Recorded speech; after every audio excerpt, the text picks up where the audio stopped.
On this week's Audiobook Club, both Matt and I have bought extremely diverse books. Matt, what have you got this week? I've got a book written by a mad woman for mad women. It's called Mad Woman.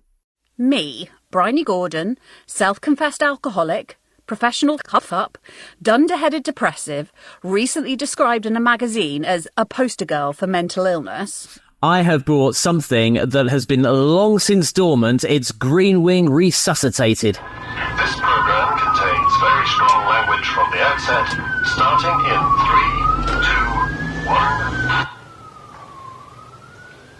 If Peter Piper picked a peck of pickled penises, where's the peck of pickled penises Peter Piper picked?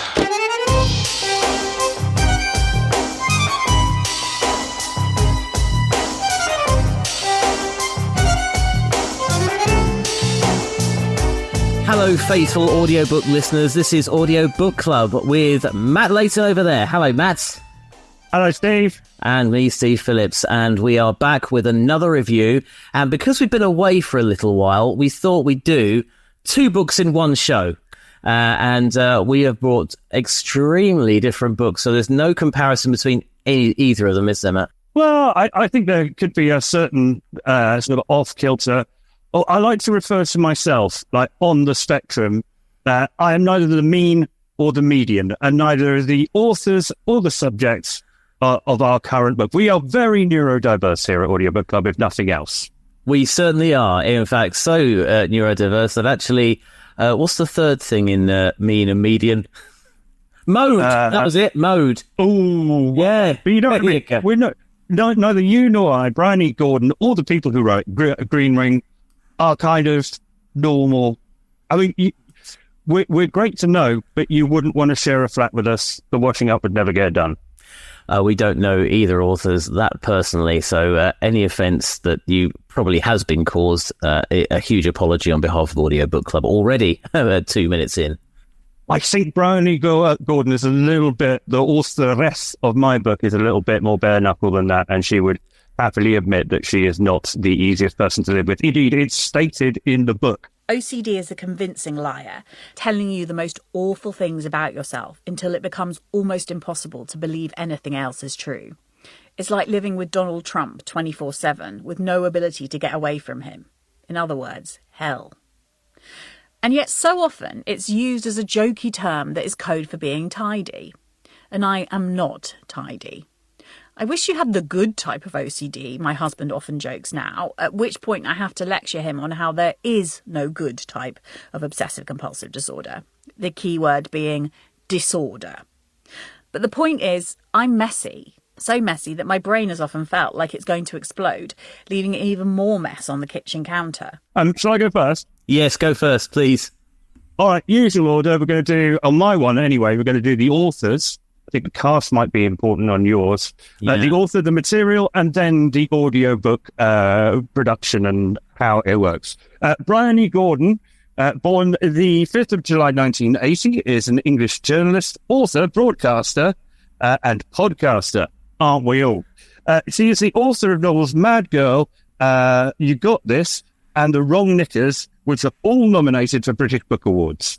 And she founded Mental Health Base in 2016, and hosts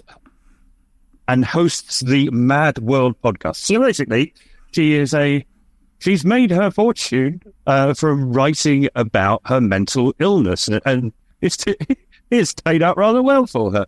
And this is her latest book, which came out earlier this year, which is Mad Woman. Mad Girl was quite famous. It was her coming to terms with mental illness earlier in her life, but now, like me, she is premenopausal. Late 40s, and facing a whole different set of challenges. So this book is warts and all, as you can hear from the clips we've played already. Steve, how did you do with this book? I think it's the first thing to say, to ask. I have opinions on it, but I want to find out, as I forced you to read it, how did you go with it? It really resonated with me, actually, because there was... No, hear me out. Hear me out. I will have my say, as they said in that sketch, Not on Live News from years ago. It was an old question time thing. It's very, very niche. Steve. I can't. Actually, the reason why I've chosen Green Wing Resuscitated is because I can't let go of my youth, to be honest. But I found that elements of what she said, obviously she is going through an extreme time with what she was going through, but there were elements in there I just saw, oh yeah, I do a bit of that, I do a bit of this, yeah, I think like that sometimes, yeah, but also not to the extreme. So actually it was kind of a little bit comforting, but I think you have to be in the right mood to listen to. I've noticed that I am very much trying to, can I have something that gives me a laugh, because the world's really horrible and stuff. I don't really want to look too inward, but actually when you start listening, you really things start to resonate, and it feels like it's a bit of a comfort blanket. If for anyone who's going through similar things, it's actually, you're not the only one. So that's what I thought. And how far did you get with it, Steve? I got through the first 7 minutes. It was a bit of a low. I was on a bit of a low that day, and I just didn't want it. Nothing to do with Bryony Gordon herself at all. I think the first 7 minutes were brilliantly written and very. Actually, it wasn't the first. I did the first hour. I did the first hour of it, and but my mood changed. I'll be honest with you. I was just, I think, a bit of a nightmare day. I was just feeling a little bit like, I just need some cheap laughs, basically. So I put on one of our podcasts, and I just, so I kind of sort of lost the thread. Didn't really have the inclination to return to it, but I will do. I think I have to be in the right frame of mind to do that, which is a pretty rum do when you're reviewing audiobooks, it's your profession, isn't it? So you should review it come hell or high water, shouldn't you? Steve, you are the loveliest human being I've ever met. And that's why we do this together, because I'm not. As somebody who's had mental health problems myself, and as somebody who to a degree has made a living out of it to a certain extent as well. When I was working for for Vision Australia, which is the blindness charity in Australia, one of the key topics when presenting the program that I presented over there was, is poor eyesight, which I have, can it be linked to mental health? Does it make you more likely to have a mental illness? And did that job for 4 years, never got a straight answer. And the answer is, possibly. If not directly, then because of the other stuff you have to go through. It's no secret. I've made it clear that I've actually spent time in a hospital because my brain went wrong. Hang on a second. You told the listeners this, but we've never talked about it. So, you know how we always say, save it for the take. Don't come out with a gem or anything, save it for the take. This has got to be the real humdinger of it, because we've never talked about... Should we talk about it off air? No, no, carry on. Let's do it. It's important. Okay, so after a bit of unemployment and some trouble sleeping, in about 2009, I was diagnosed with late-onset rapid cycling bipolar disorder. I was 35 at the time, and basically the mania was great. Food has never tasted so good. The music was amazing, but when I found myself on a train back from Scotland, insisting that other people put my headphones on because the music was so great, I realised it was time to turn myself in. And as fun as that all sounds, and I have a very nice £800 jacket, which I couldn't actually afford at the time. I call it my mania jacket. I still wear it 15 years later. It's a quality jacket. The thing with mania is everything is brilliant. The other side of it is that means you have no fear of consequence. And you can do anything. I reinvented the concept of business. I met someone who reinvented the concept of music. And also, it's the exciting bit to talk about, but you get 2 weeks of that, and then you get 6 months of difficult getting out of bed depression. And I found myself in the Priory, not on the drug or alcohol table. We used to call the people who were in for booze the bottle tops. And you could always tell their table because they had a bottle of Tabasco sauce. Wow.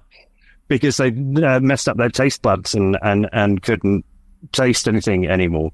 Can I just say, if ever you want to set up an institute for the mentally frail, Steve, please don't put it in the flight path, and please don't have long winding Victorian corridors with busts of scary-looking men at the end of them. Because personally, I got lost on my way back from the dinner room when and I was only in the hallway past the corridor, and I just got lost. I had to get someone to help me because I was on mind-trimming drugs. Have you never heard any of this?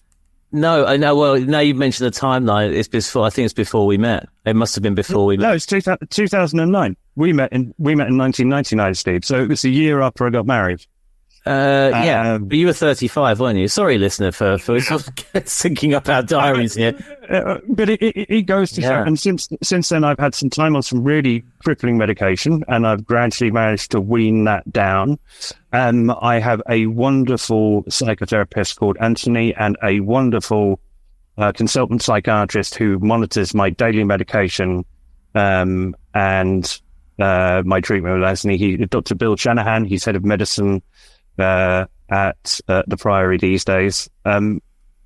Serious stuff. The reason we've had a gap between this episode and the last episode is because I've been having a bit of a difficult time. Yeah. So in a way, Bryony Gordon's book has allowed me to speak as freely as that. And I'll talk to you more about it over a pint at some point, Steve, and I'm happy to answer anybody's questions using the hashtag Audiobook Club. But the interesting thing, so going back to when I worked in the organisation for blind people, you have a preconceived idea of what a blind person is like in your mind. Similarly, somebody who's mentally ill, you probably have another, one flew over the cuckoo's nest type stereotype.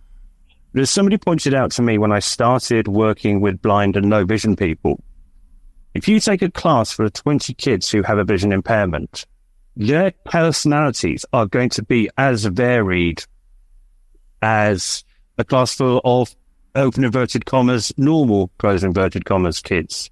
And the same applies for mental health. It's a very individual problem.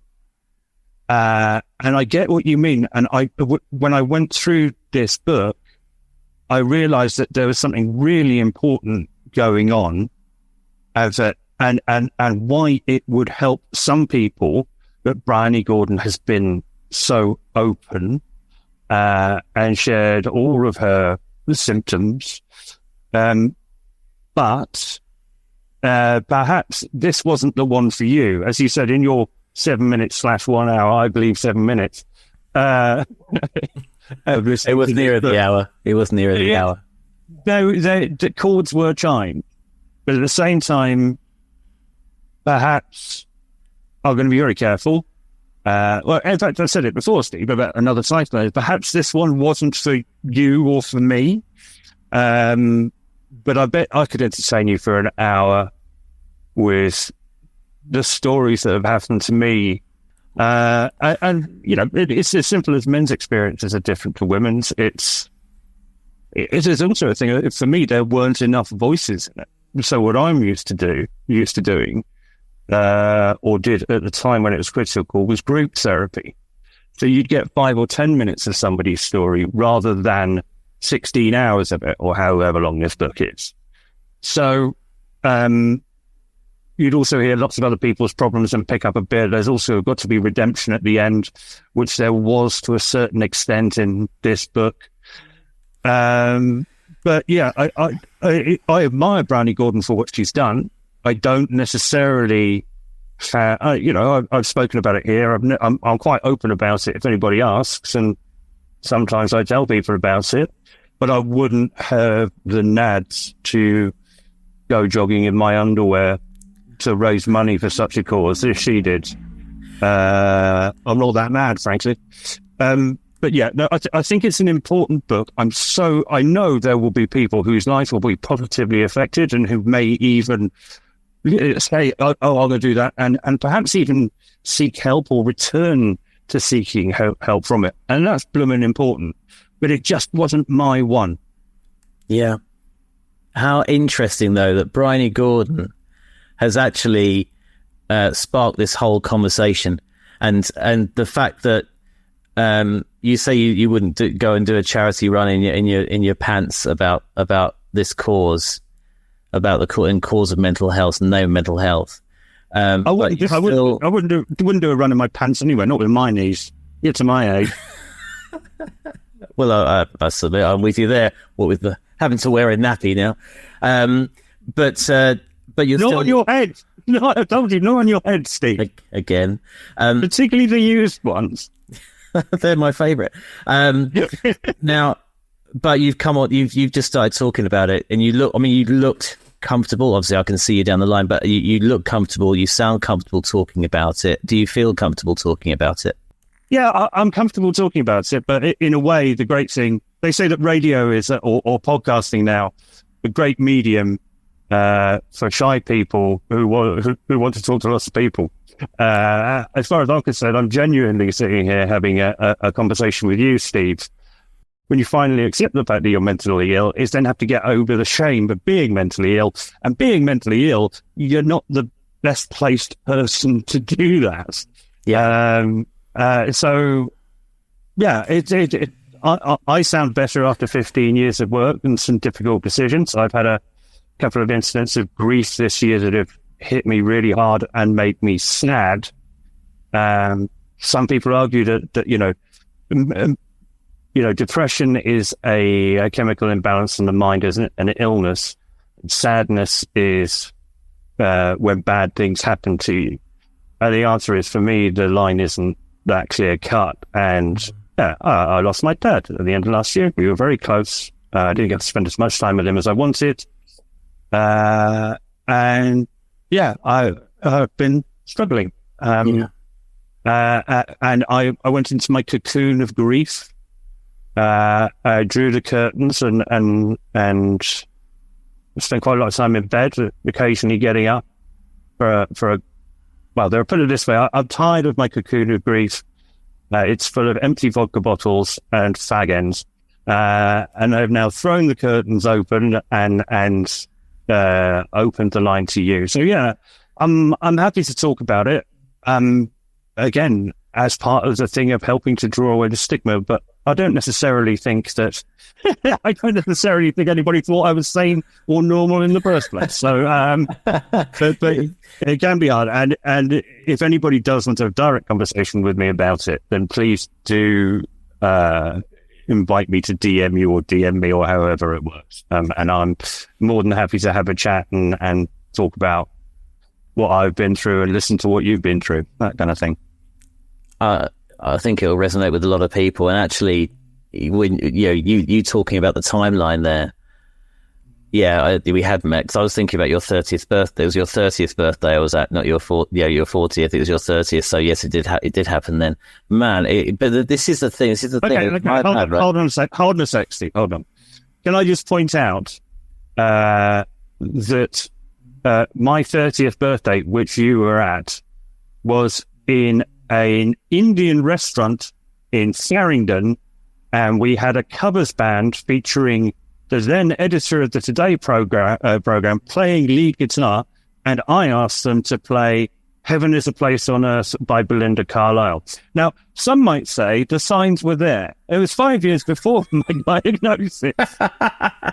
What do they give me? Thought for the day. Thought for the day. You know what I mean? How can you rock out to that? Unbelievable. Unbelievable. So, yeah, no, the signs were there, Steve. But the thing is that you are the first person to ask how someone else is before you talk about yourself. You never really talk about yourself. And actually, this is where, man, I'm sorry. I didn't reach out or anything. I didn't know necessarily what was going on. But yeah, I should have reached out, dude. So not at all, Steve. And again, part of the thing when I do get down, as you have experienced in the past couple of weeks, is that I withdraw. I don't want to bother anybody else with, frankly, myself that I'm not particularly impressed with at those times. I have people who live around the corner from me who we've mentioned here before. I haven't seen them for 3 weeks. I've been hiding. So that's the nature of the beast. I'm gonna give myself a free pass because of Dad's passing and other things that you know about in my personal life that have perhaps fuzzed to the line between sadness and depression. But yeah, again, I wouldn't want to bother you with it, mate. I'll I pop up when I've recovered, if you know what I mean. Okay. Well, it's of course, whatever you want to do. But, hey, I'm here. I'm only down the other end. I'm your podcast co-host, dude. You know what I mean? But again, this is... Apparently what men need is purpose and control. I don't have much control, but genuinely working with you gives me purpose. It's great. So no. Oh, likewise, genuinely. And actually, I know what you mean. I don't like to reach out at all. I'm the same, which is probably why we're having this kind of therapy session with our listener. You can invoice me. You can invoice me at the end of this, Steve. It's fine. Thanks very much. I've heard you cheat. I've actually, Anthony, my lovely psychotherapist. I've been, seeing him every 2 weeks, in particular for the last 18 months, because I've been going through some stuff. And basically, I've got him on a performance-related pay scheme. If he doesn't make me cry during the session, then he doesn't get paid. He obviously hasn't worked me hard enough. Well, that's the modern way it works, isn't it? I'm not joking. It's always good to have a laugh with your therapist, isn't it? Yeah, right. Yeah. What did you bring?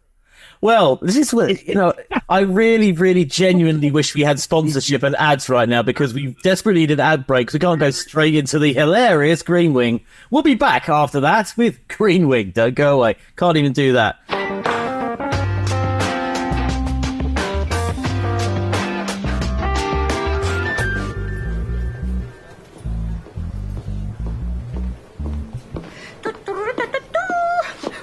Home, Dr. Caroline Todd.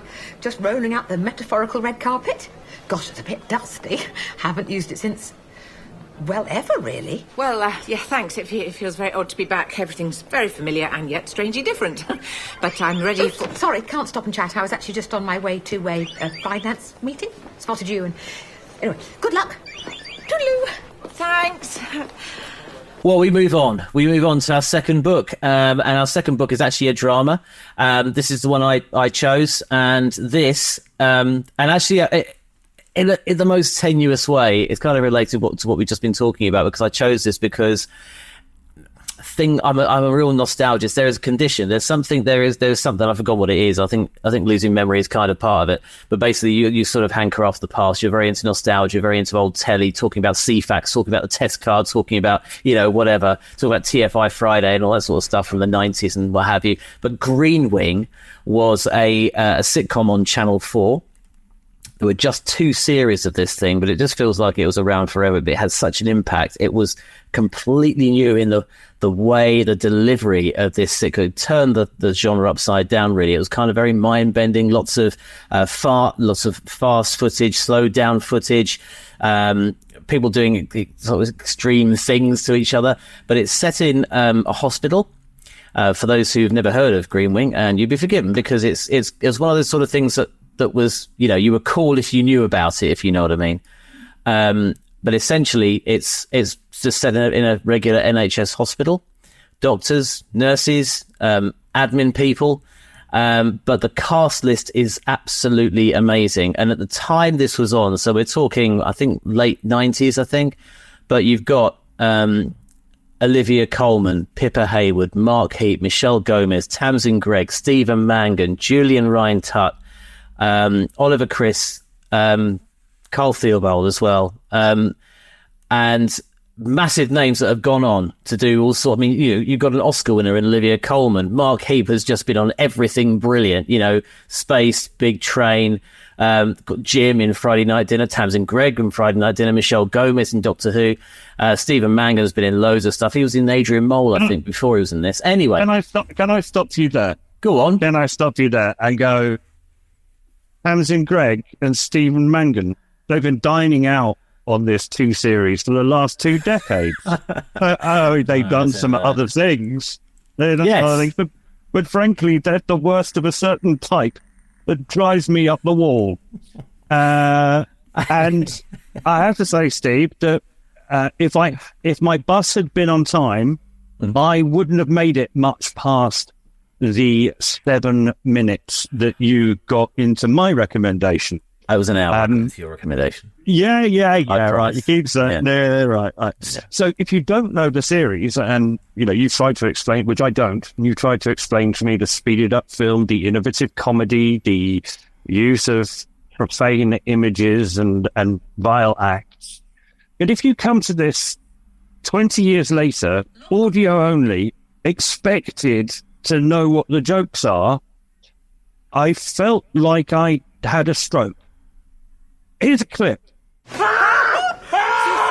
My name is Papa Alan. I've got an elephant's cock. With a mouse's balls. La la la la la la la la la bye. Yes! This is the best day ever! Yes! My hair doesn't have areas of concern. How long, Sesh? 5 minutes for Dr. Secretion.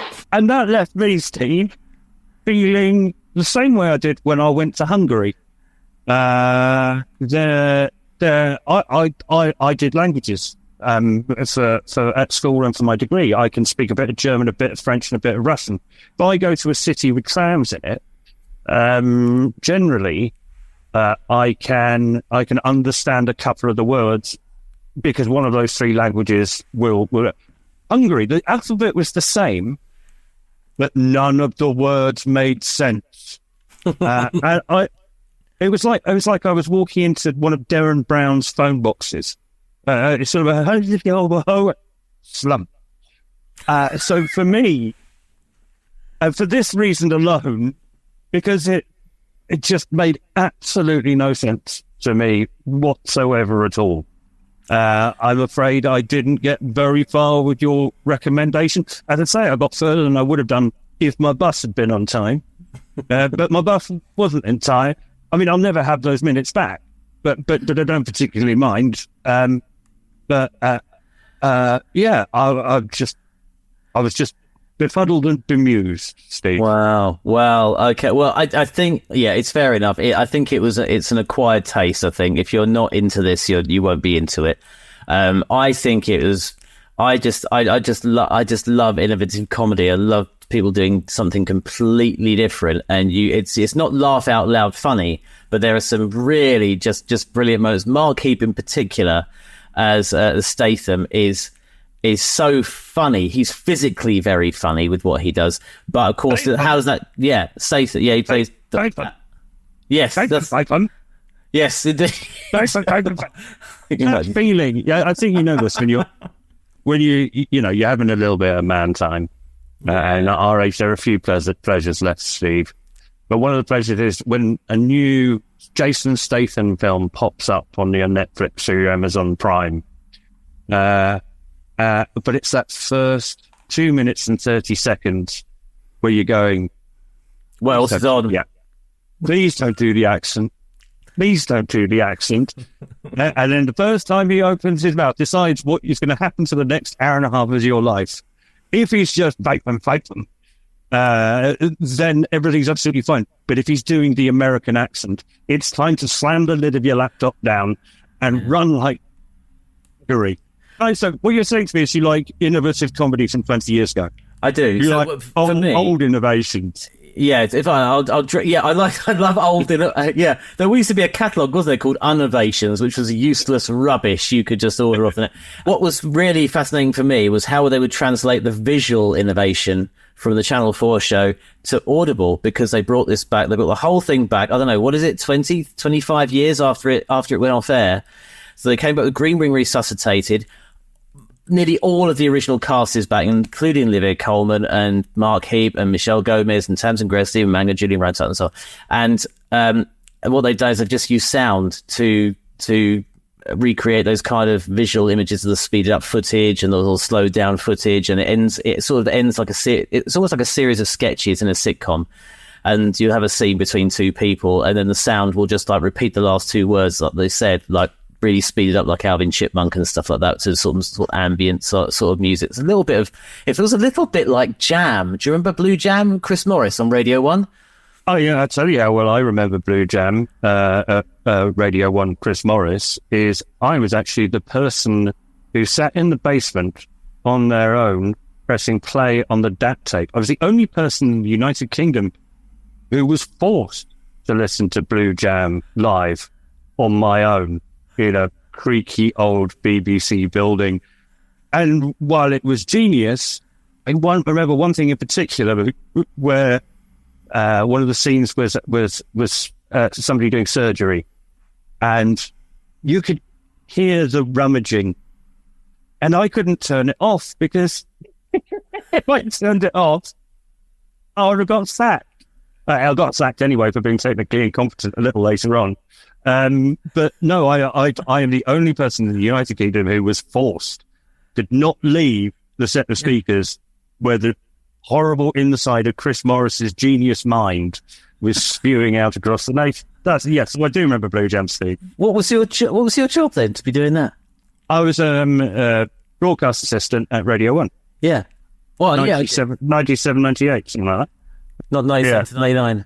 I almost wish it were, but yeah. Oh, because you could have used the logo and everything. Wow. Well, I wasn't expecting. This episode has been full of little. Well, this has gone in directions we never knew it would go in this week, isn't it? It has. Well, yeah. And I've had a great life, Steve. Well, you're coming back. You're coming back next week. Next month. We need to talk. We might need a pint together. So that's Green Wing Resuscitated. It's on Audible. If you're already a subscriber, it's completely free. You don't need any more credits or anything like that. But there are 6 episodes. And I think they're brilliant. And so indeed do the reviewers. For example, just reading out a couple here. So great to have the old cast back. Laugh out loud, funny 5 stars review, says Emily. E. Turton says, thank you for the series reboot I never knew I needed. It was a successful resuscitation and the writing was fantastic. Truly great to hear the original characters. I would pay good money to hear the outtakes. I think we all echo, apart from Matt. Actually, it was 50% of us would echo those sentiments. Well, I, of course, brought Mad Women by Bryony Gordon to the table. Again, available on Audible and other platforms.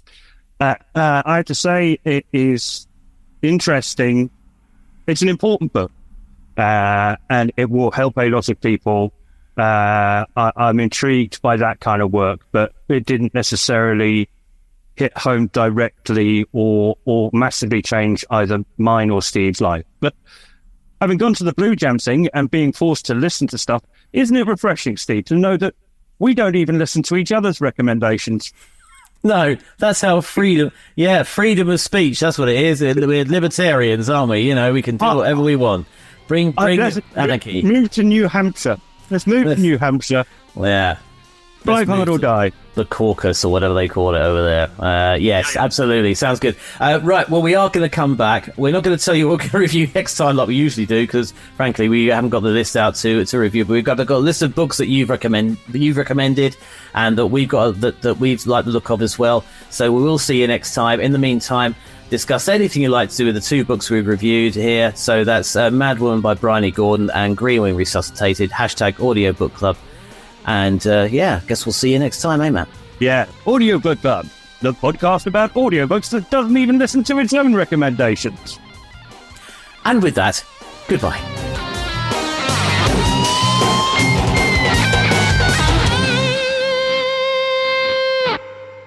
AI agents are everywhere, automating tasks and making decisions at machine speed. But agents make mistakes. Just one rogue agent can do big damage before you even notice. Rubrik Agent Cloud is the only platform that helps you monitor agents, set guardrails, and rewind mistakes, so you can unleash agents, not risk. Accelerate your AI transformation at Rubrik.com. That's RUBRIK.com.